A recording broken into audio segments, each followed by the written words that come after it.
Shalom Bapak Ibu Jemaat yang terkasih di dalam Tuhan. Kita sungguh mengucap syukur kepada Tuhan untuk kasih setianya di dalam kehidupan kita.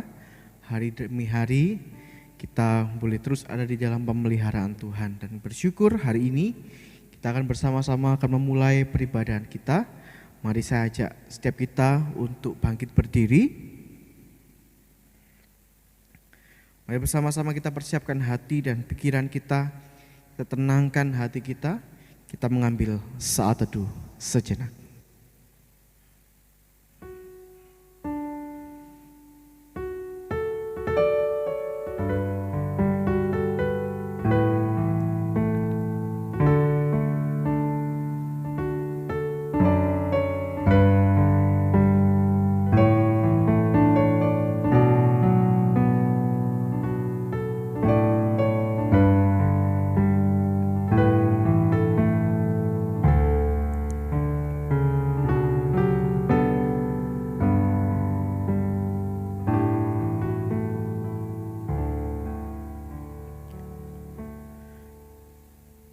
Bapak Ibu Jemaat yang terkasih di dalam Tuhan, ibadah ini kita mulai dengan pengakuan bahwa pertolongan kita adalah di dalam nama Tuhan yang menjadikan langit, bumi dan segala isinya. Dialah Allah yang tidak pernah meninggalkan hasil perbuatan tangannya. Kasih karunia dan damai sejahtera dari Allah Bapa, Allah Putra dan Allah Roh Kudus menyertai kamu sekalian. Amin. Mari bersama-sama kita menyanyi bagi Tuhan. Nyanyi dan bersoraklah.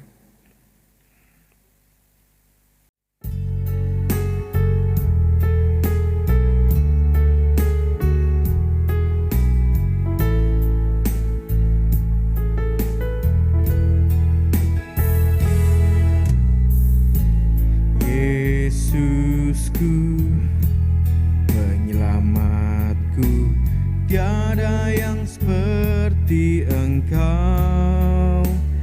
Setiap hari ku memuji keajaiban kasih-Mu.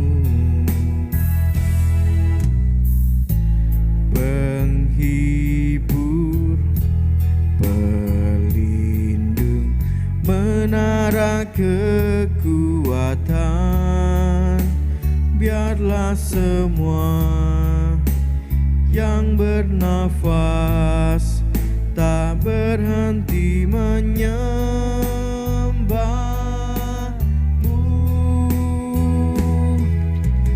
Nyanyi dan bersoraklah bagi Dia, pujian, hormat, kuasa bagi Raja. Gunung tunduk, laut bergelora mendengar nama-Mu. Ku bersuka atas perbuatan-Mu, selamanya ku kasihi Engkau Tuhan. Tiada janji ada padamu, Yesusku penyelamatku. Yesusku penyelamatku, tiada yang seperti Engkau. Setiap hari ku memuji keajaiban kasih-Mu. Penghibur, pelindung, menara kekuatan, biarlah semua yang bernafas tak berhenti menyembah-Mu. Nyanyi dan bersoraklah bagi Dia, pujian, hormat, kuasa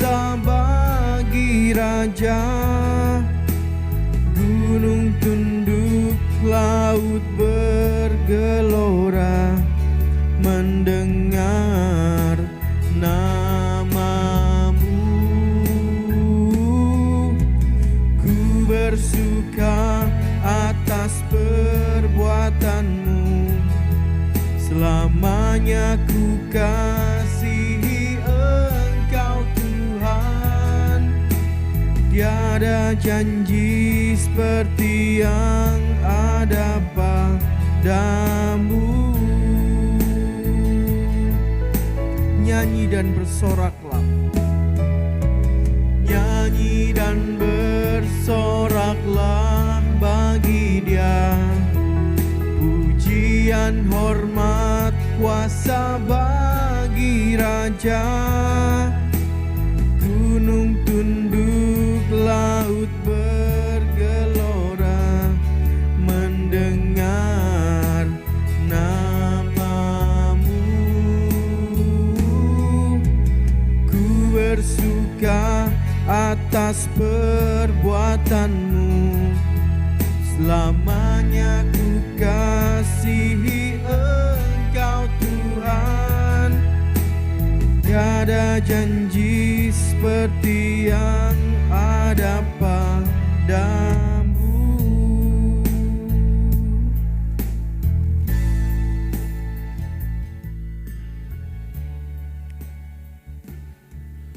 Puji-pujian dari Daud, aku hendak mengagungkan Engkau ya Allahku, ya Raja, dan aku hendak memuji nama-Mu untuk seterusnya dan selamanya. Mazmur 145 pada bait yang pertama. Bapak Ibu dipersilakan untuk duduk kembali. Bapak Ibu jemaat yang terkasih di dalam Tuhan, mari bersama-sama kita akan masuk di dalam doa pengakuan dosa kita di hadapan Tuhan. Kita mengingat akan kebaikan Tuhan di dalam kehidupan kita. Walau terkadang kita sebagai manusia, kita berdosa di hadapan Tuhan dan kita mau mengakuinya saat ini di hadapan Tuhan. Mari kita persiapkan hati kita untuk kita datang di hadapan Tuhan saat ini di dalam doa pengakuan dosa kita. Mari bersama-sama kita memuji seputih bulu domba.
kehidupanmu.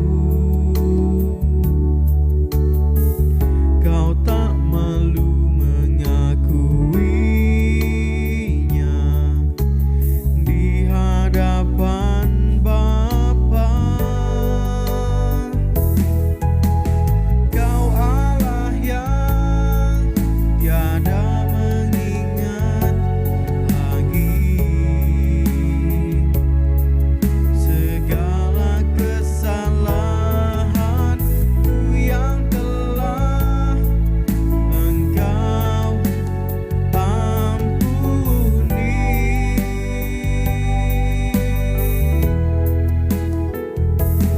Walau dosaku merah bagai kesumba, Engkau menjadikanku putih seputih bulu domba.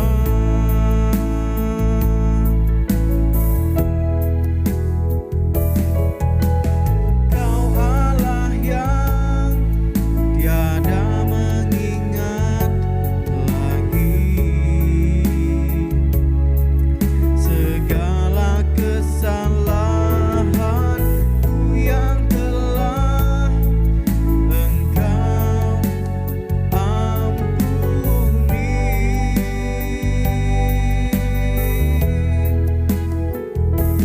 Walau dosaku merah bagai kesumba, Engkau menjadikanku putih seputih bulu domba. Mari bersama-sama kita bangkit berdiri. Mari kita akan masuk di dalam doa pengakuan dosa kita di hadapan Tuhan. Ingatlah bahwa Tuhan sungguh mengasihi setiap kita.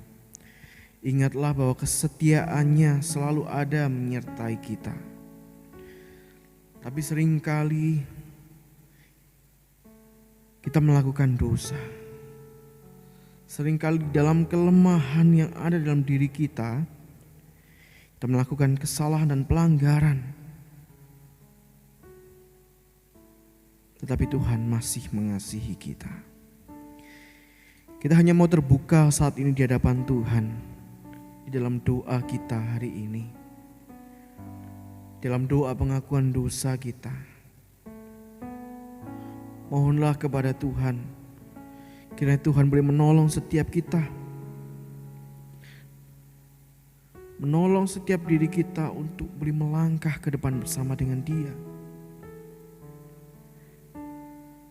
Percayalah bahwa Ia senantiasa menyertai kita. Maka saat inilah saat yang indah untuk kita datang di hadapan Tuhan, di dalam doa pengakuan dosa kita. Saya berikan waktu sejenak bagi kita berdoa di hadapan Tuhan.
Bapa kami di dalam surga, kami boleh datang di hadapan Tuhan saat ini. Kami yang tertunduk, kami yang berdoa memohon kepada Tuhan. Kami juga datang di hadapan Tuhan, mau mengakui akan segala dosa pelanggaran kami di hadapan Engkau. Engkau yang mengasihi kami, Engkau yang mengampuni setiap kesalahan dan dosa kami. Maka kami hanya mau menyembah Engkau saja, Allah kami, Tuhan kami yang kami kenal di dalam Yesus Kristus. Kami mau mengakuinya saat ini di hadapan Tuhan. Dalam keseharian kami terkadang menyakiti hati sesama kami. Dan Tuhan menolong setiap kami saat ini, memohon kepada Engkau supaya kami diberikan kekuatan oleh-Mu ya Tuhan, untuk melangkah bersama dengan Tuhan, dibimbing, dituntun, sehingga kami boleh menikmati hari-hari ke depan kami bersama dengan pimpinan daripada Engkau saja. Inilah setiap diri kami yang tertunduk berdoa di hadapan Engkau dalam pengakuan dosa kami. Hanya di dalam nama Tuhan Yesus kami sudah berdoa. Amin. Sebagai orang-orang yang sudah diampuni, kita boleh melihat satu bagian firman Tuhan yang menjadi satu berita anugerah bagi kita semua di dalam Yesaya pasal yang pertama ayat yang ke-18. Demikian firman Tuhan. Marilah, baiklah kita berperkara firman Tuhan, sekalipun dosamu merah seperti kirmisi, akan menjadi putih seperti salju. Sekalipun berwarna merah seperti kain kesumba, akan menjadi putih seperti bulu domba. Bapak Ibu jemaat yang terkasih di dalam Tuhan, mari bersama-sama kita akan membaca satu petunjuk hidup baru yang terambil dari Mazmur 56 ayat yang keempat dan ayat yang kelima. Kita akan membacanya bersama-sama. 1, 2, 3. Waktu aku takut, aku ini percaya kepadamu, kepada Allah yang firman-Nya kupuji, kepada Allah aku percaya. Aku tidak takut. Apakah yang dapat dilakukan manusia terhadap aku? Amin. Demikianlah firman Tuhan. Bapak Ibu sekalian, dipersilakan untuk duduk kembali.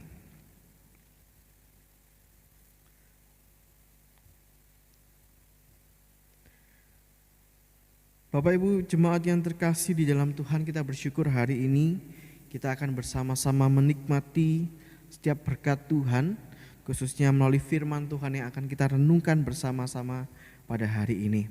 Mari kita persiapkan hati kita. Kita percaya bahwa Tuhan menolong setiap kita. Kita percaya bahwa pengharapan itu hanya ada di dalam Yesus Kristus. Mari kita akan bersama-sama merenungkan firman Tuhan. Sebelumnya kita pujikan hatiku percaya.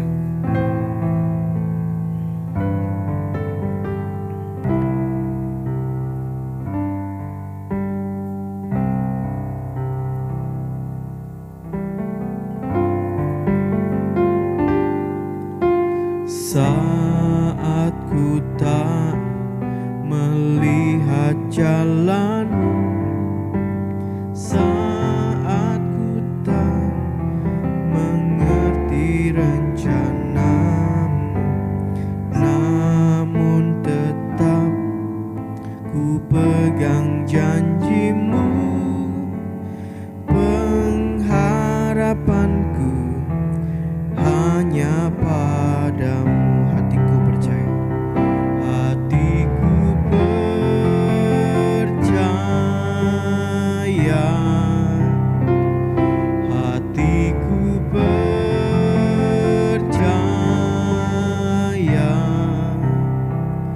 hatiku percaya, selalu ku percaya.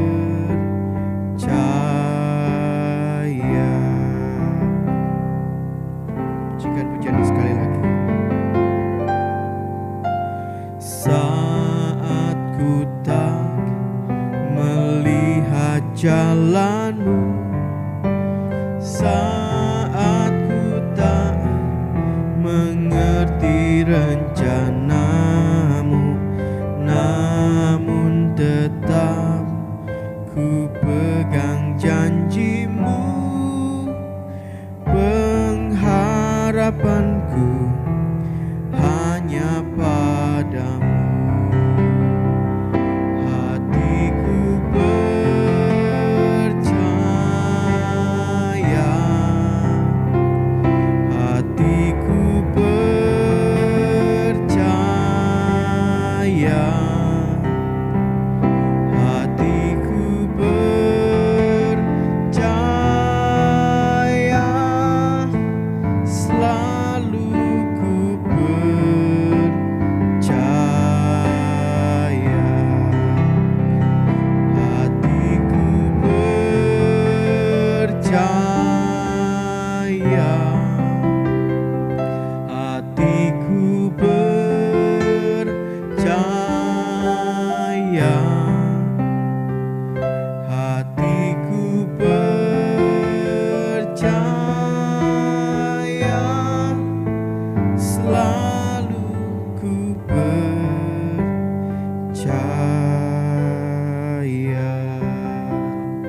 Shalom saudara, saya bersyukur hari ini boleh berbagi berkat firman Tuhan dengan saudara. Saudara, di tengah-tengah situasi yang kita tahu memang sangat tidak mudah seperti hari ini, saya berdoa supaya kiranya setiap kita semakin giat beribadah, kita menyembah Tuhan dan kita merindukan persekutuan dengan Tuhan. Akhirnya Tuhan memberkati ibadah kita hari ini. Mari sama-sama kita berdoa terlebih dahulu sebelum kita merenungkan firman Tuhan. Bapa di dalam surga, kami datang kepadamu ya Tuhan. Kami rindu ya Tuhan mendengar suaramu lewat firman-Mu. Kami rindu ya Tuhan untuk kami sekali lagi dibentuk oleh-Mu ya Tuhan. Tuhan tolong kami pada waktu kami mengikuti pemberitaan firman Tuhan. Hati kami, pikiran kami dikuasai oleh-Mu ya Tuhan. Dan Roh-Mu sendiri yang boleh memimpin kami, mengubahkan kami lewat apa yang kami renungkan bersama-sama. Terima kasih ya Tuhan, kami serahkan diri kami ke dalam tangan-Mu. Di dalam nama Tuhan Yesus Kristus kami berdoa. Amin. Saudara, bagian yang akan kita renungkan hari ini diambil dari Mazmur 56. Mazmur 56. Saya akan bacakan bagi kita semua Mazmur nomor 56. Demikian firman Tuhan. Untuk pemimpin biduan menurut lagu merpati di pohon-pohon tarbantin yang jauh. Miktam dari Daud ketika orang Filistin menangkap dia di Gat. Kasihanilah aku ya Allah sebab orang-orang menginjak-injak aku. Sepanjang hari orang memerangi dan mengimpit aku. Seteru-seteruku menginjak-injak aku sepanjang hari. Bahkan banyak orang yang memerangi aku dengan sombong. Waktu aku takut, aku ini percaya kepadamu.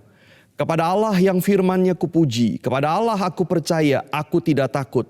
Apakah yang dapat dilakukan manusia terhadap aku? Sepanjang hari mereka mengacaukan perkaraku.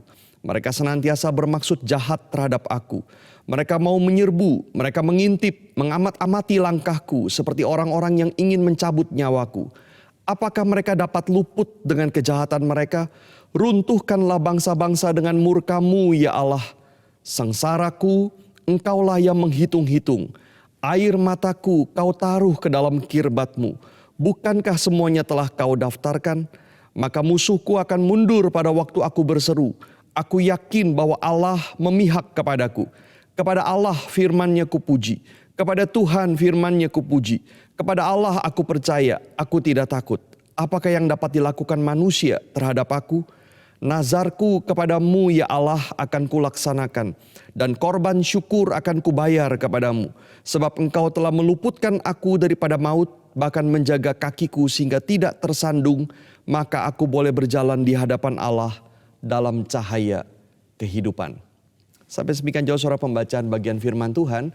Saudara, bagian itu boleh tetap saudara buka sehingga saudara bisa tetap mengikuti apa yang saya sampaikan. Karena akan seringkali saya refer kembali ke dalam bagian itu. Nah saudara, Mazmur 56 bicara tentang sebuah masalah yang sangat umum bagi manusia. Yaitu ketakutan. Saudara, ketakutan itu adalah pengalaman dari semua manusia. Dan ketakutan saudara bisa timbul karena berbagai macam penyebab. Saudara, kita bisa takut sakit, kita takut kehilangan orang yang kita kasihi, kita takut kecelakaan, kita takut orang merampok kita takut kematian, kita takut dan khawatir karena berbagai macam hal. Dan di balik daripada semua ketakutan itu, sebetulnya ada sebuah kesadaran yang sama, yaitu bahwa kita tidak memegang kendali atas hidup kita. Kita tidak berkuasa mengatur dan menentukan semua detail di dalam hidup kita. Kita memang saudara bisa sakit, kita memang bisa dirampok, kita bisa kehilangan orang yang kita kasihi, kita bisa mati. Kita bisa mengalami macam-macam yang tidak kita inginkan. Dan semua itu berada di luar kendali kita. Dan itulah sebabnya kita takut. Saudara, ketika Daud menuliskan Mazmur ini, dia juga punya alasan yang sangat kuat untuk takut. Karena situasi yang dia alami pada waktu itu jauh berada di luar kendalinya. Saudara, konteks bagian ini dituliskan di ayat 1 bagian akhir. Miktam dari Daud ketika orang Filistin menangkap dia di Gat. Saudara, mari kita perhatikan sedikit demi sedikit apa yang disampaikan Daud di dalam bagian ini. Kita mulai dengan coba mengerti situasi yang dialami Daud waktu itu. Saudara, apa yang terjadi waktu itu? Ketika orang Filistin menangkap Daud di Gat, saudara, pada waktu itu Daud sebetulnya sudah pernah memiliki segala-galanya. Saudara, dia sudah menjadi pahlawan daripada bangsa Israel. Di mana-mana orang Israel memuja Daud. Saudara, dia juga menjadi favorit, orang kepercayaan dari Raja Saul. Dia menjadi teman baik, putra dari Saul. Bahkan dia menikah dengan putri dari Raja Saul. Saudara, dan tidak cukup sampai di situ, dia juga dinubuatkan oleh Samuel akan menjadi raja menggantikan Saul. Saudara, maka segala sesuatu sepertinya sudah ada di dalam genggaman tangan dia. Reputasinya baik, posisinya baik, masa depannya baik, semuanya dia sudah punya. Tetapi saat Daud menuliskan Mazmur 56 ini, segalanya seperti sudah terlepas dari genggaman tangannya.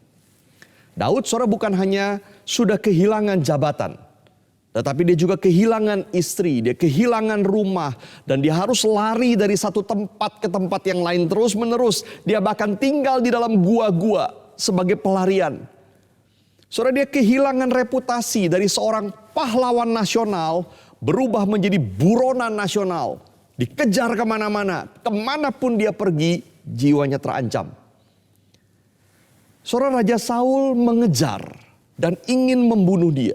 Kemanapun Daud bersembunyi, tidak ada tempat yang aman, karena selalu ada orang yang kemudian melaporkan kepada Saul. Saudara, maka Daud terus lari sampai ke daerah Filistin di Gat ini. Nah, saudara, bayangkan apa yang terjadi ketika Daud tiba di sana. Dia adalah orang Israel yang membunuh Goliat, pahlawan Filistin yang berasal dari Gat. Dan dia berada di Gat, kota asal daripada Goliat itu. Dia musuh besar orang Filistin. Maka satu-satunya kemungkinan mengapa Daud sampai berani lari ke Gat adalah dia sudah sangat putus asa dan tidak tahu lagi harus pergi kemana. Dan bisa diduga, saudara, bahwa di sana kemudian dia ditangkap oleh orang-orang Filistin. Dan kalau kita baca kisahnya, saudara, di dalam 1 Samuel, begitu takutnya Daud, sehingga dia pura-pura menjadi gila supaya dia tidak dibunuh. Dikatakan, saudara, dia sampai garuk-garuk pintu, dia biarkan ludahnya menetes di janggutnya seperti orang gila. Titik itu, saudara, mungkin adalah momen paling hancur dan rendah di dalam hidup Daud. Saudara, perhatikan kalimat-kalimat dia di dalam ayat 2-3. Dia berkata, orang-orang menginjak-injak aku, sepanjang hari orang memerangi dan mengimpit aku. Seteruku menginjak aku sepanjang hari, banyak orang memerangi aku dengan sombong. Lalu ayat 6-8. Mereka mengacaukan perkaraku, bermaksud jahat terhadap aku. Mereka mau menyerbu, mengintip, mengamat-amati langkahku. Saudara, dari seruan Daud ini kita tahu bahwa musuh Daud ternyata bukan hanya Saul dan orang Filistin yang mau membunuh dia, tetapi ada banyak musuh yang lain. Saudara, mereka mungkin adalah sesama orang Israel yang senang melihat Daud jatuh. Mereka mungkin terus menjelek-jelekan nama Daud di depan Raja Saul. Mereka memfitnah dia. Mereka menolong Saul dengan terus mencari cara untuk bisa menangkap dan membunuh Daud. Mereka bersuka cita melihat keadaan Daud saat itu. Mereka yakin bahwa Daud sudah hancur. Dari orang yang berada di atas sekali menjadi orang yang berada sangat di bawah sekali. Saudara, itu kondisi Daud. Dan bagi Daud, saudara, dia tidak tahu sampai kapan semua ini akan terus terjadi. Bukan saja dia betul-betul sakit hati, tetapi Daud bahkan tidak tahu bagaimana dia harus hidup satu hari demi satu hari. Dia tidak tahu apakah akhirnya satu kali dia akan ditangkap, berhasil ditemukan, ditangkap dan kemudian dibunuh. Maka dengan jujur, saudara, Daud mengaku dia takut. Saudara, tetapi apa yang dilakukan Daud pada waktu dia takut? Dan ini menjadi sesuatu hal yang sangat penting sekali. Apa yang dilakukan ketika dia takut? Saudara, mari kita perhatikan beberapa hal yang dikatakan oleh Daud. Yang pertama, di ayat 4 sampai yang kelima, Daud berkata begini. Waktu aku takut, aku ini percaya kepadamu. Kepada Allah yang firman-Nya kupuji. Saudara, sadar atau tidak sadar, ketakutan kita sebenarnya selalu berkaitan dengan apa yang kita percaya. Kalau kita tidak takut kepada semut, sebetulnya saudara adalah karena kita percaya pada kemampuan kita untuk membunuh semut, bukan?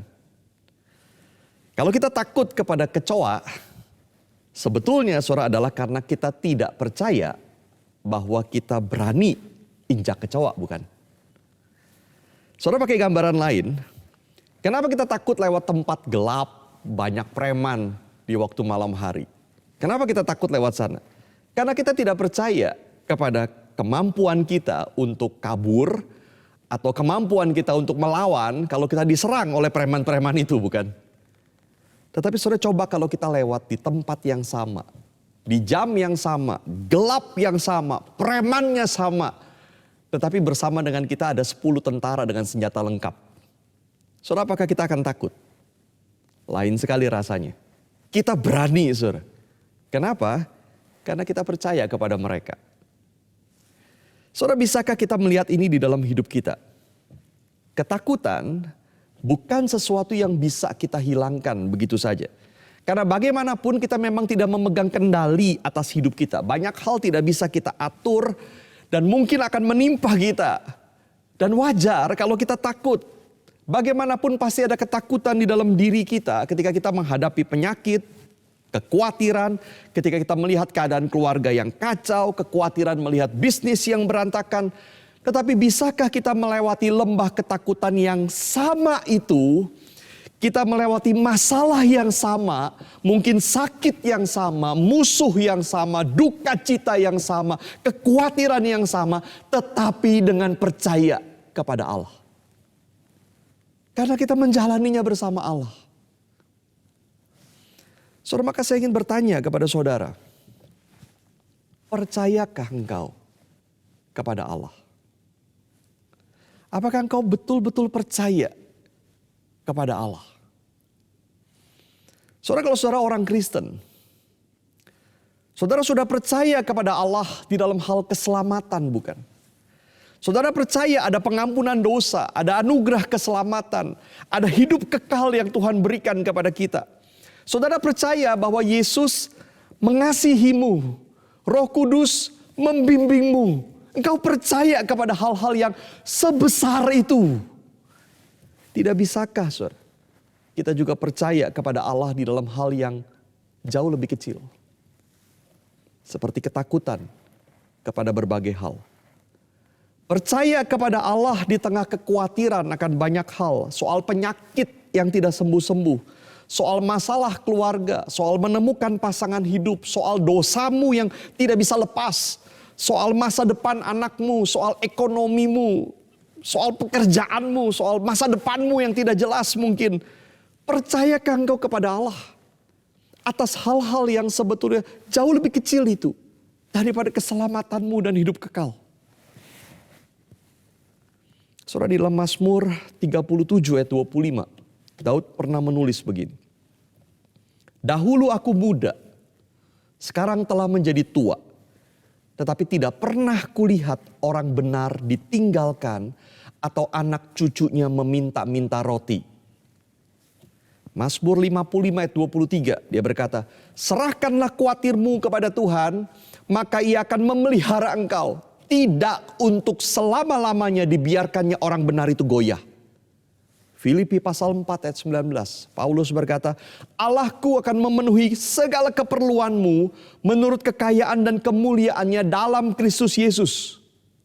Saudara, percayakah kita akan hal-hal itu yang dikatakan di dalam Alkitab? Daud belum selesai. Saudara, dia percaya kepada Tuhan yang seperti apa? Ayat 4 Mazmur 56, dia berkata, aku percaya kepada Allah yang firman-Nya kupuji. Dia ulangi lagi ini di ayat 11. Kepada Allah firman-Nya kupuji, kepada Tuhan firman-Nya kupuji. Ketika Daud berkata, waktu aku takut, aku ini percaya kepadamu. Dia tidak asal ngomong. Dia bukan sekedar menenang-nenangkan diri sendiri. Kepercayaan Daud bukanlah kepercayaan buta atau sekedar berusaha positive thinking, bukan. Tetapi kepercayaan Daud adalah berdasarkan firman Tuhan. Saudara, saya membaca sebuah kesaksian dari seorang ibu yang pernah ditinggalkan oleh suaminya.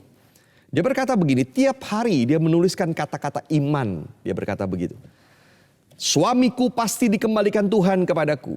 Suamiku adalah suami yang takut akan Tuhan. Suamiku adalah suami yang mengasihiku dan seterusnya. Dia tuliskan itu dan dia percaya itu benar. Nah puji Tuhan memang akhirnya suaminya kembali dan bertobat. Makanya dia bisa kesaksian. Tetapi itu ngaco, saudara. Tidak ada janji Tuhan seperti itu di dalam Alkitab. Tulis apa yang kamu percaya maka pasti akan terjadi. Tidak ada. Saudara, Daud tidak seperti itu. Tetapi dia mengatakan kepada Allah yang firman-Nya kupuji. Kepada Allah aku percaya. Saudara, Daud tahu firman Tuhan. Dia menyukai firman Tuhan. Firman Tuhan yang mana? Saudara, di zaman Daud mungkin itu berarti ada 5 kitab Musa, Kejadian sampai Ulangan, dan mungkin Yosua dan Hakim-Hakim. Hanya sebagian saja dari Alkitab yang kita punya sekarang. Tetapi itu cukup memberitahu dia tentang karakter dan maksud Tuhan di dalam hidupnya. Dan Daud mungkin juga mengingat secara spesifik bagaimana Tuhan berfirman kepada dia secara langsung melalui Samuel bahwa dia pasti akan menjadi raja atas Israel. Dia belum menerima penggenapan janji itu. Bahkan kenyataan yang dia hadapi hari itu sangat jauh berbeda. Tetapi dia percaya firman Tuhan pasti akan digenapi. Sekalipun lama, sekalipun situasi terlihat tidak mungkin, tetapi firman Tuhan pasti akan terjadi. Saudara dan saya tidak punya wahyu khusus dari Tuhan seperti Daud. Secara spesifik tentang apa yang akan terjadi di masa depan hidup kita. Kita tidak punya itu. Tetapi kita punya Alkitab yang lengkap. Dan Alkitab memberitahu kita segala hal yang perlu. Baik untuk keselamatan kita maupun untuk kehidupan rohani kita. Dan ada Roh Kudus yang akan membimbing kita untuk mengerti, memahami dan menuntun hidup kita. Maka pertanyaannya saudara. Apakah kita mengenal Allah sebagaimana yang dinyatakan di dalam Alkitab?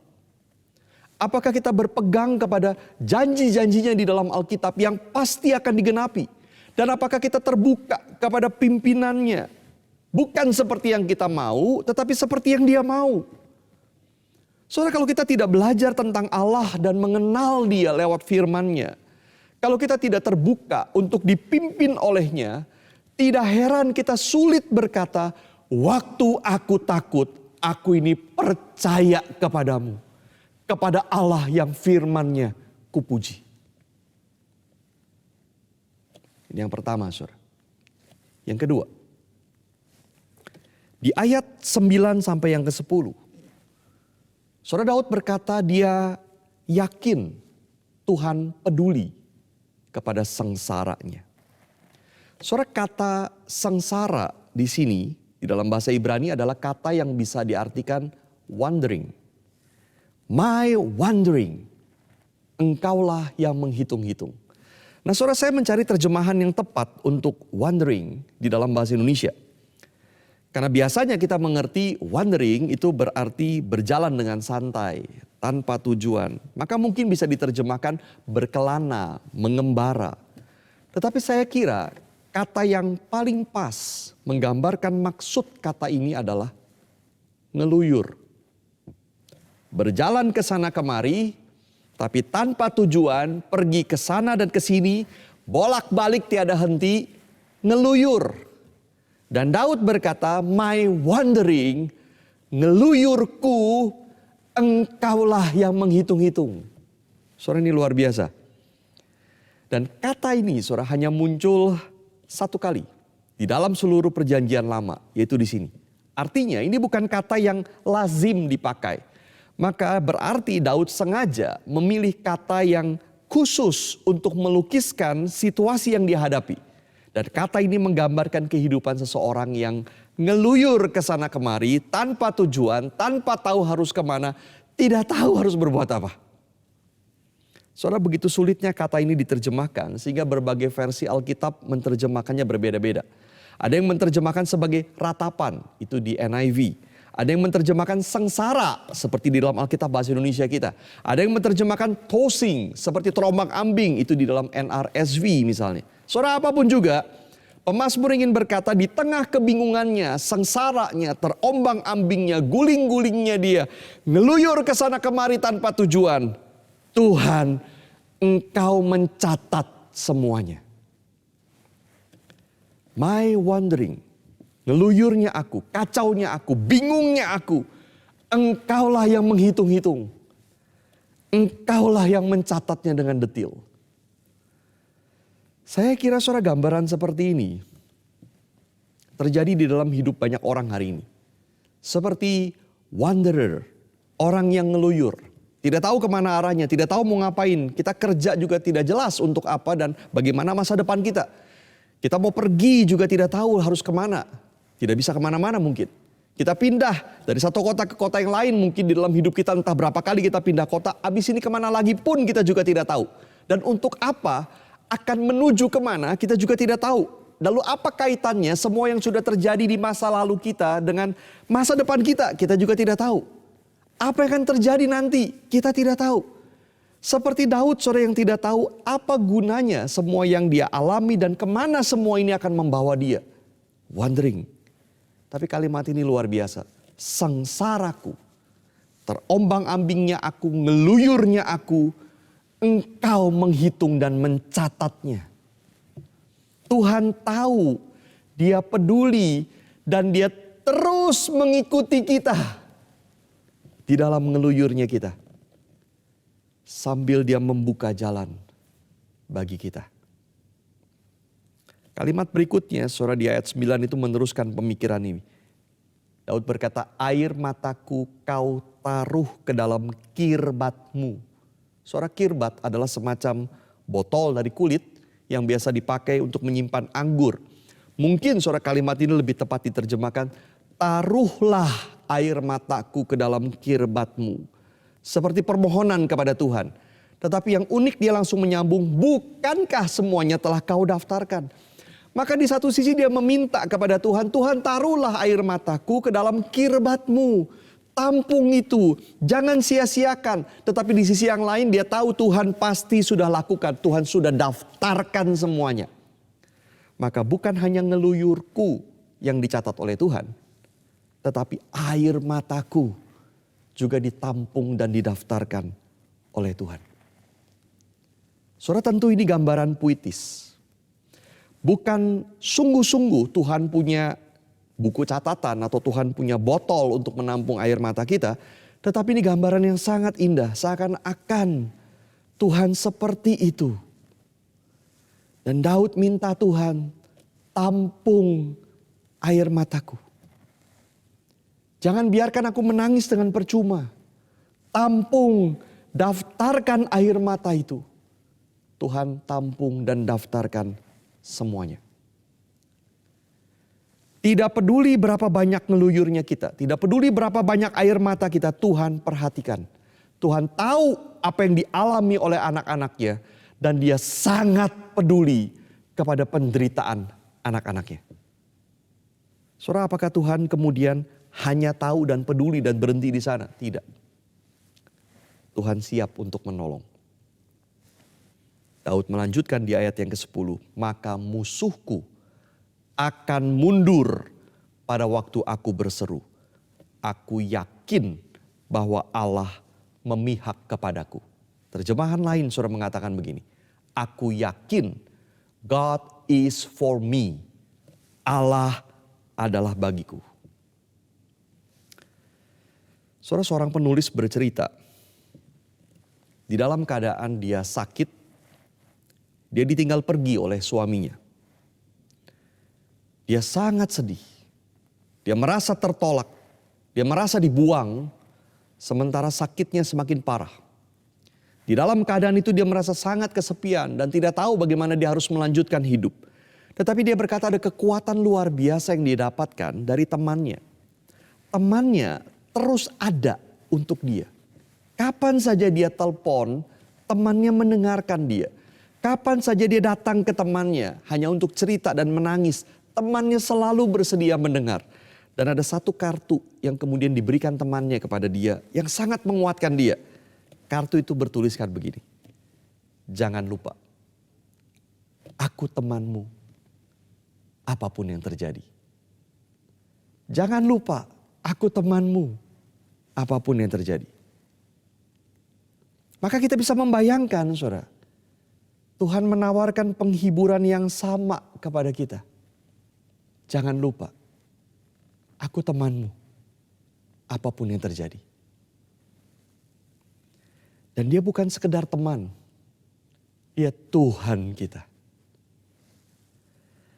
Aku terus ada bersamamu, walaupun yang lain tidak tahu lagi dan tidak bisa mengikuti lagi ngeluyurmu.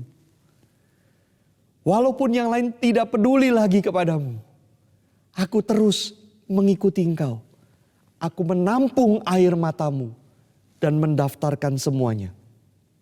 Apapun yang terjadi, aku temanmu. Maka Daud, saudara, dengan bersyukur bisa berkata, aku yakin Allah adalah bagiku. God is for me. Dan yang ketiga, saudara, di ayat kelima bagian akhir Daud berkata begini. Apakah yang dapat dilakukan manusia terhadap aku? Istilah manusia terjemahan lebih literal adalah daging. Apakah yang dapat dilakukan daging terhadap aku? Saudara, kalau kita berpikir, apa sih yang bisa dilakukan manusia kepada kita? Ada orang menjawab dengan cepat, tidak ada. Salah, saudara. Apa yang bisa dilakukan manusia kepada kita? Banyak, saudara. Manusia bisa memecat kita dari pekerjaan. Manusia bisa menyakiti hati kita dengan berbagai kejahatan mereka. Manusia bisa menipu kita dan membuat kita kehilangan harta. Manusia bisa menyiksa kita, bisa membunuh kita. Manusia bisa lakukan banyak hal kepada kita. Bisa membuat kita sangat menderita. Daud sendiri mengalami apa yang dilakukan manusia terhadap dia. Sampai habis-habisan dia menderita karena manusia. Saudara, demikian pula hari ini kita juga bisa bertanya, apa sih yang bisa dilakukan virus, pandemi kepada kita? Jawabannya juga sama, banyak penderitaan bisa kita terima, kita tanggung karena kondisi ini, karena virus, karena pandemi. Tapi pertanyaan ini saudara ingin mengatakan, taruhlah ketakutanmu di tempat yang benar. Saudara, istilah daging di sini itu kontras dengan Allah. Apakah yang bisa dilakukan yang cuma daging itu, yang cuma ciptaan Allah itu dibanding dengan Allah? Sementara Allah berjanji akan menjagaku dan Allah di pihakku. God is for me. Apa yang bisa dilakukan semua itu kepadaku? Kalau Allah berjanji, ada bagiku. Saudara, dan kebenaran ini luar biasa. Waktu kita takut akan Allah, semua ketakutan lain itu ditaruh di tempat yang benar. Bukannya kita tidak takut lagi, tetapi ketakutan itu semakin pudar karena dibandingkan dengan Tuhan, tidak ada yang lebih berkuasa. Saudara, betul bahwa orang-orang bisa memfitnah kita. Bisa menghina kita, bisa mengancam kita. Orang bisa menolak kita, orang bisa membuat kita kehilangan pekerjaan, memasukkan kita ke dalam penjara, atau bahkan membunuh kita. Demikian pula kondisi yang tidak pasti hari ini. Virus ini bisa membuat hidup kita menderita dan penuh ketidakpastian. Tetapi bukankah hidup kita, masa depan kita ada di tangan Tuhan? Bukan pada yang lain, bukan pada apapun. Dan bukankah Tuhan janjikan tidak ada yang akan terjadi kepada kita tanpa izin Tuhan. Dan tanpa akhirnya Tuhan bisa rubah membawa kebaikan bagi kita.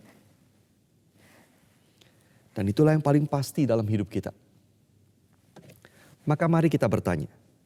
Apakah yang dapat dilakukan manusia terhadap aku? Atau hari ini kita bisa tambahkan, apakah yang dapat dilakukan pandemi ini terhadap aku?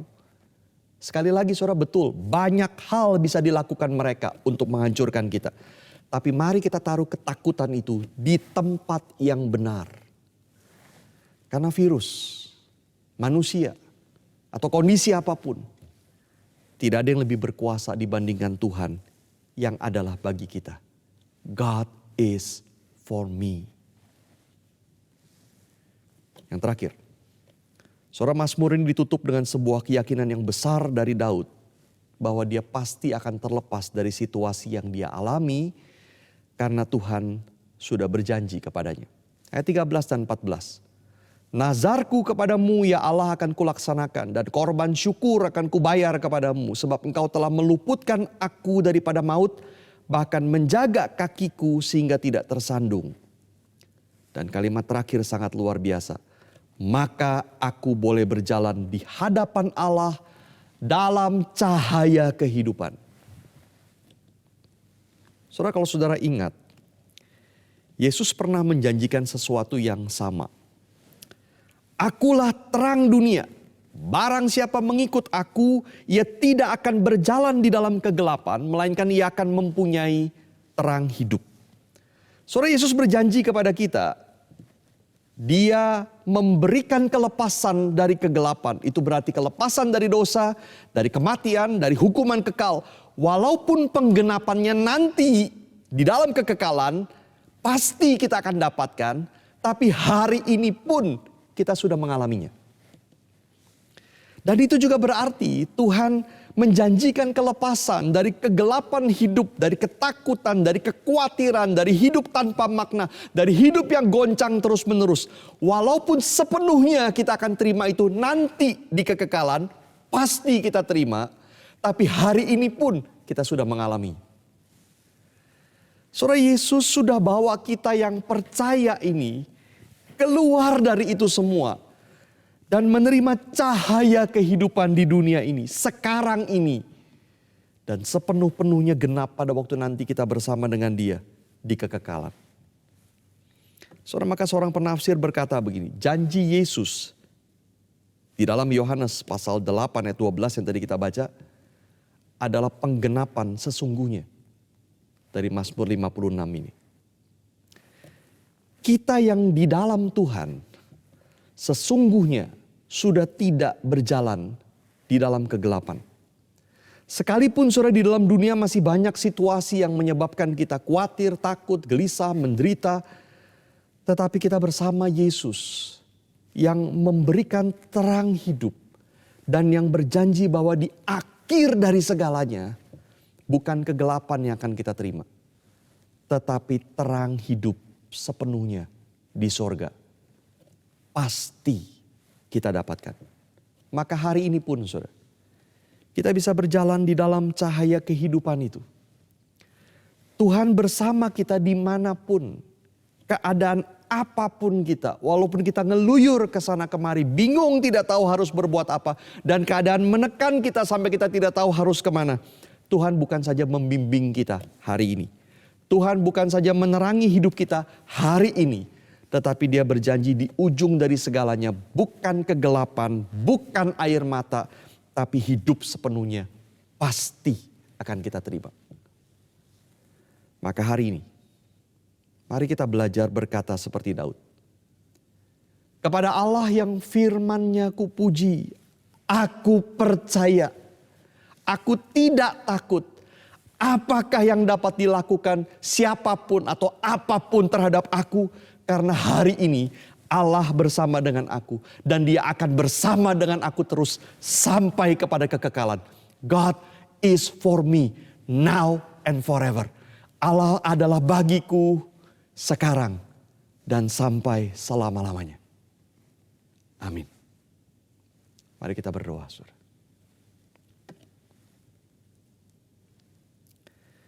Saudara, mari kita teduh di hadapan Tuhan. Dan masing-masing berdoa kepada Tuhan. Saudara, mari kita merenungkan apa yang sudah kita dengar. Kita merenungkan firman Tuhan.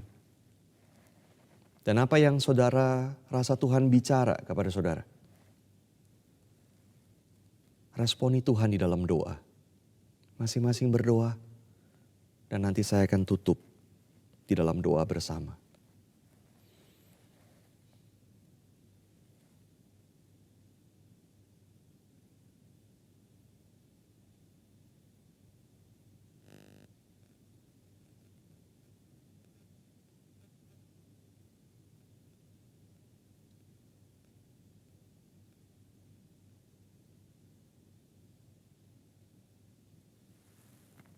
Bapa di surga, kami bersyukur untuk apa yang kami boleh renungkan bersama.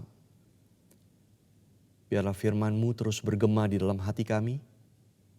Roh Kudus membimbing kami untuk semakin memahami firman-Mu dan percaya kepadamu. Tuhan, situasi hidup kami berbeda-beda. Tapi situasi apapun yang kami alami, biar kami percaya hari ini Tuhan bersama dengan kami dan Tuhan akan terus bersama dengan kami sampai kekekalan. Terima kasih ya Tuhan untuk kasih-Mu. Terima kasih ya Tuhan untuk penyertaan-Mu bagi kami. Di dalam nama Tuhan Yesus Kristus kami berdoa. Amin. Baik Bapak Ibu jemaat yang terkasih di dalam Tuhan, kita bersyukur untuk firman Tuhan yang boleh disampaikan. Bila kita boleh dikuatkan, bahkan hati kita, jiwa kita disegarkan oleh firman Tuhan pada hari ini. Mari kita akan bersama-sama meresponi firman Tuhan pada hari ini. Mari kita bersama-sama memuji Tuhan, hatiku percaya. Karena Tuhanlah yang menjadi kekuatan dan juga mazmur kita. Dia gunung batu dan keselamatan bagi kita. Hatiku percaya. Kita boleh pujikan pujian ini sambil bertepuk tangan Bapak Ibu sekalian. Ya. Kita bersuka cita karena Dia yang menolong setiap kita. Tuhanlah kekuatan dan mazmurku, Dia gunung batu dan keselamatanku. Hanya padamu hatiku percaya, Kaulah menara dan kota perlindungan. Ku mau selalu bersyukur, sebab cintamu padaku takkan pernah berubah. Hatiku percaya, walau bumi bergoncang, gunung-gunung beranjak, namun kasih setiamu tak pergi dariku. Tuhanlah kekuatan kita dan Tuhanlah yang menjadi pujian mazmur kita. Kita pujikan pujian ini sekali lagi.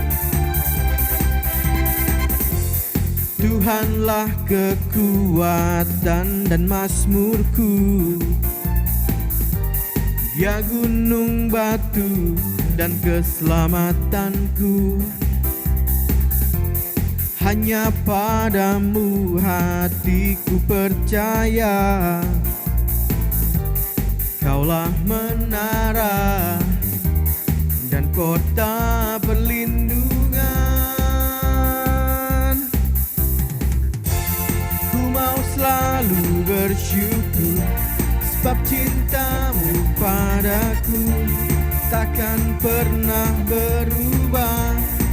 Hatiku percaya, walau bumi bergoncang, gunung-gunung beranjak, namun kasih setiamu tak pergi dariku. Ku mau selalu bersyukur, sebab cintamu padaku takkan pernah berubah. Hatiku percaya, walau bumi bergoncang, gunung-gunung beranjak, namun kasih setiamu tak pergi dariku. Ku mau selalu bersyukur, sebab cintamu padaku takkan pernah berubah. Hatiku percaya, walau bumi bergoncang, gunung-gunung beranjak, namun kasih setiamu tak pergi dariku.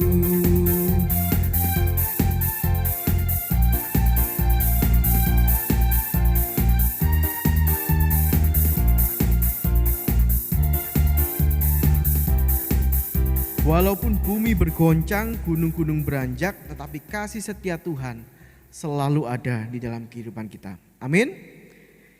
Mari bersama kita bangkit berdiri, Bapak Ibu yang terkasih. Mari kita bangkit berdiri, kita akan bersama-sama mengikrarkan pengakuan iman kita seturut dengan pengakuan iman rasuli yang berbunyi demikian. Aku percaya kepada Allah, Bapa yang Maha Kuasa, Khalik langit dan bumi, dan kepada Yesus Kristus, Anaknya yang tunggal Tuhan kita, yang dikandung dari Roh Kudus, lahir dari anak darah Maria, yang menderita sengsara di bawah pemerintahan Pontius Pilatus, disalibkan, mati dan dikuburkan, turun ke dalam kerajaan maut. Pada hari yang ketiga, bangkit pula dari antara orang mati, naik ke surga, duduk di sebelah kanan Allah Bapa yang Maha Kuasa. Dan dari sana ia akan datang untuk menghakimi orang yang hidup dan yang mati. Aku percaya kepada Roh Kudus, gereja yang kudus dan am, persekutuan orang kudus, pengampunan dosa, kebangkitan tubuh, dan hidup yang kekal. Amin. Bapak Ibu dipersilakan untuk duduk kembali. Mari bersama-sama kita bersatu hati, kita akan masuk di dalam doa syafaat. Mari kita tundukkan kepala kita mengambil sikap berdoa. Saya akan memimpin di dalam doa syafaat. Mari kita berdoa. Bapa di dalam surga, kami sungguh mengucap syukur kepada Engkau ketika Tuhan masih berikan waktu untuk kami boleh menikmati hidup ini, menikmati hari-hari bersama dengan orang-orang yang kami kasihi.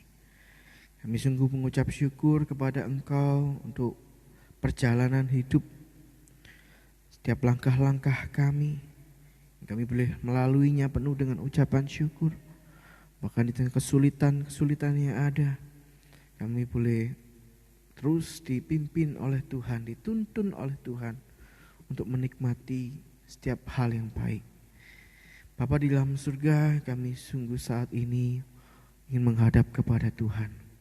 Memohon Tuhan menolong setiap kami menjalani hari-hari kami ke depan. Kami percayakan kepada Engkau, karena Engkaulah sumber pengharapan kami, Engkaulah sumber kehidupan kami. Hanya di dalam nama Tuhan saja kami berseru. Bapa di dalam surga, kami pada saat ini boleh berdoa bersama-sama. Doa kepada Engkau, menyerahkan untuk gereja-Mu di tempat ini. GKT Hosana Nirwana yang Tuhan boleh tolong, Tuhan berkati sampai saat ini. Kami sungguh bersyukur kami boleh ada bersama-sama dengan orang-orang yang memiliki iman di dalam Kristus, satuan hati untuk bersama-sama melayani, beribadah, memuliakan Tuhan. Kami menyerahkan Tuhan untuk gereja-Mu di tempat ini, bahkan untuk para majelis gereja, hamba Tuhan, setiap aktivis gereja. Tuhan juga boleh menolong mereka, bahkan mengembangkan pelayanan di tempat ini. Kami percaya bahwa Tuhan menolong gereja-Mu, bahkan setiap jemaat-Mu dimanapun mereka berada, dengan kondisi dan situasi yang sulit saat ini. Kami terus berharap kepada Tuhan. Tuhan ubahkan duka cita itu menjadi sukacita, karena kami mau menyerahkan semuanya ke dalam tangan pimpinan Tuhan. Saat kami menyerahkan akan pergumulan kami, Tuhan yang boleh menolong kami. Menyerahkan untuk pergumulan setiap jemaat-Mu dimanapun mereka berada, bahkan setiap mereka yang boleh mengikuti peribadahan pada minggu ini. Dan memberkati mereka dalam kehidupan pribadi mereka hari lepas hari. Mungkin mereka ada yang bergumul dengan kesehatan, sakit, penyakit yang diderita, bahkan kehidupan keluarga, di dalam kehidupan perekonomian, pekerjaan. Tuhan, kami serahkan mereka hanya ke dalam tangan Tuhan saja. Kami percaya bahwa Tuhan pasti akan memberkati bahkan setiap anak-anak-Mu yang percaya kepada Engkau.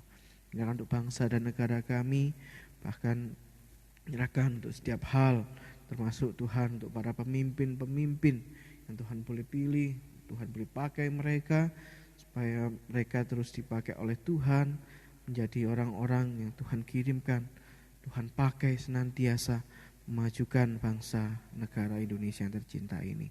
Berikan hikmat, kebijaksanaan, bahkan kebijakan dalam setiap kebijakan yang diambil. Terima kasih Bapak di surga, doa kami. Kami percaya bahwa Tuhan menolong kami. Kami percaya bahwa Tuhan mendengar setiap doa kami. Ya, di dalam nama Tuhan Yesus Kristus kami sudah berdoa dan mengucapkan syukur. Amin. Baik, shalom Bapak Ibu Jemaat yang terkasih di dalam Tuhan.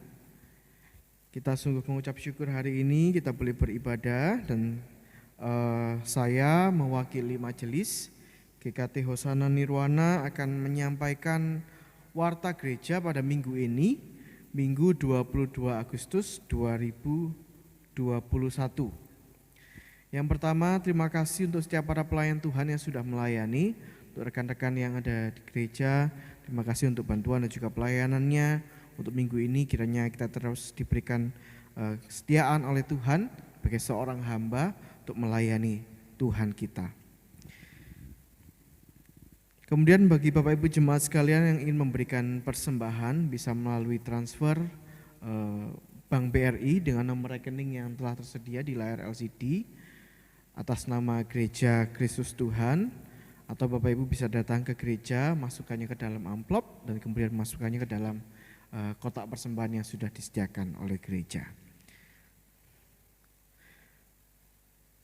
Untuk minggu depan kita tetap akan mengadakan ibadah secara online pada hari Minggu 29 Agustus 2021 jam 9 pagi melalui Facebook dan sore hari jam 4 melalui YouTube dengan tema dilepaskan nyakuk perhambaan. Kita akan bersama-sama mengikuti peribadahan di minggu depan dan kita boleh mendapatkan berkat Tuhan dalam kehidupan kita. Nah, Bapak Ibu Saudara yang terkasih dalam Tuhan, gereja juga terus menghimbau kepada seluruh jemaat untuk tetap mematuhi protokol kesehatan di tengah pandemi yang ada ini. Saudara, mari kita tetap melakukan social distancing dan selalu memakai masker Bapak Ibu jika ada kepentingan di luar rumah. Dan bagi jemaat sekalian yang membutuhkan bantuan karena terkena dampak dan mungkin mengalami kesulitan saudara akan kebutuhan pangan khususnya dalam kebutuhan sehari-hari di masa pandemi ini, Bapak Ibu jangan sungkan bisa menghubungi majelis gereja atau juga bisa menghubungi saya untuk nanti akan dilayani, karena gereja memiliki satu pelayanan yaitu pelayanan diakonia. Jadi itu Bapak Ibu sekalian. Bagi Bapak Ibu yang belum mendapat e-warta ya, warta elektronik seperti ini, Bapak Ibu bisa WA saya atau minta majelis untuk nanti akan disiarkan. Dan jika ada pertanyaan seputar pelayanan atau Bapak Ibu ingin didoakan, Bapak Ibu bisa langsung menghubungi kepada nomor saya, nomor WA saya atau telepon saya, atau bisa telepon gereja untuk nanti akan dilayani. Baik, itu saja warta kita untuk minggu ini 22 Agustus 2021.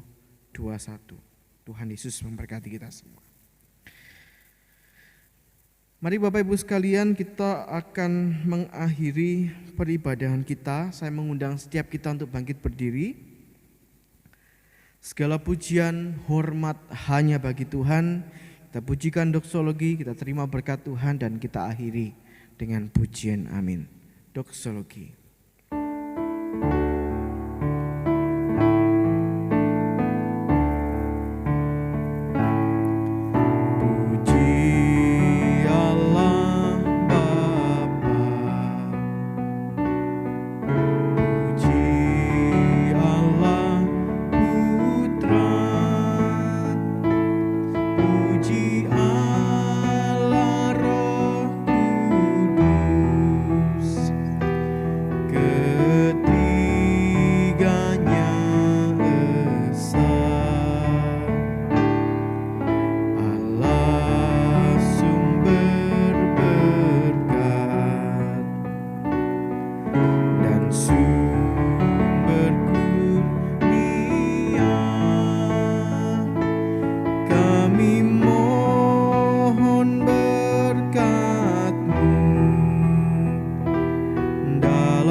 hati kepada Tuhan dan terimalah berkat dari Allah Tritunggal. Kasih karunia dari Tuhan kita Yesus Kristus, cinta kasih dari Allah Bapa kita, pimpinan dan penyertaan dari Allah Roh Kudus, menyertai setiap saudara, dari sekarang ini sampai selama-lamanya. Amin.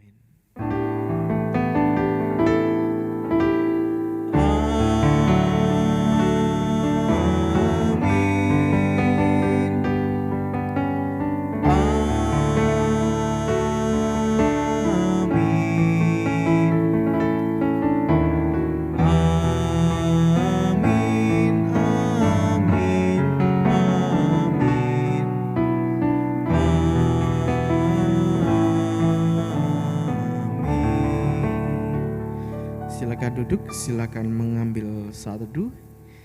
Ibadah selesai dan Tuhan Yesus memberkati kita semua.